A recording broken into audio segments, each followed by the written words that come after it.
প্রিয় তাহির জনতা, আজকে দুঃখের সহিত বলতে হয় যে ভারতে আমরা মিডিয়াতে দেখেছি গতকালকে যেই প্রচারটা হয়েছে 60টির অধিক মসজিদ থলি দিয়ে ডেকে দেওয়া হয় এবং 1000-এর অধিক মুসলিম আটক করা হয়। আমরা ইসরায়েলকে দেখেছি ফিলিস্তিনিকে যেভাবে আটকে রাখা হয়, আজকে সেই রকম ঠিক ভারতে আমাদের মুসলিম ভাইদেরকে ধরে ধরে আটকে রাখা হচ্ছে জেলে।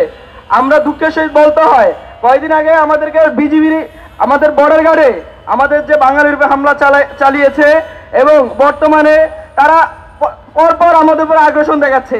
ও দিল্লি না ঢাকা, দিল্লি না ঢাকা, বিশ্ব মুসলিম এক হও, লড়াই করো, লড়াই করো, বিশ্ব মুসলিম লড়াই করো, কসাই মোদের কালো হাত।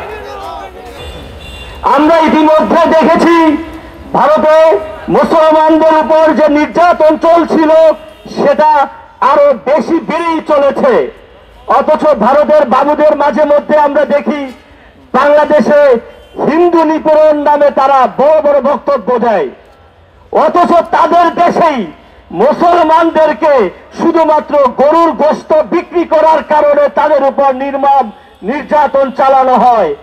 আমরা বাংলাদেশের তাওহীদি জনতা এবং মুসলিম সংখ্যাগরিষ্ঠ মানুষ বিক্ষুব্ধভাবে ঘোষণা করছি, যদি ভারতের সরকার মুসলমানদের বিরুদ্ধে এভাবে আগ্রাসন চালিয়ে যায়, ভেঙে দাও, গুড়িয়ে দাও, কসাই মোদির কালো হাত, গুড়িয়ে দাও, গুড়িয়ে দাও, বিশ্ব মুসলিম এক হও, নিপীড়িত জনতা এক হও, লড়াই করো। আমরা দেখতে পাচ্ছি আজকের নিউজ, ভারতীয় পুলিশ প্রশাসন বলতেছে কি যে এটা নাকি তাদের ঐতিহ্য। যদি এটাই তাদের ঐতিহ্য হয় তাহলে তারা নিজেদেরকে অসাম্প্রদায়িক কিভাবে দাবি করে? আমরা মনে করি ভারত হচ্ছে একটা সাম্প্রদায়িক রাষ্ট্র। ভারতে শুধু মুসলমানরা নয়, বরং প্রত্যেকটা সংখ্যালঘু ভারতের নিরাপদ নয়।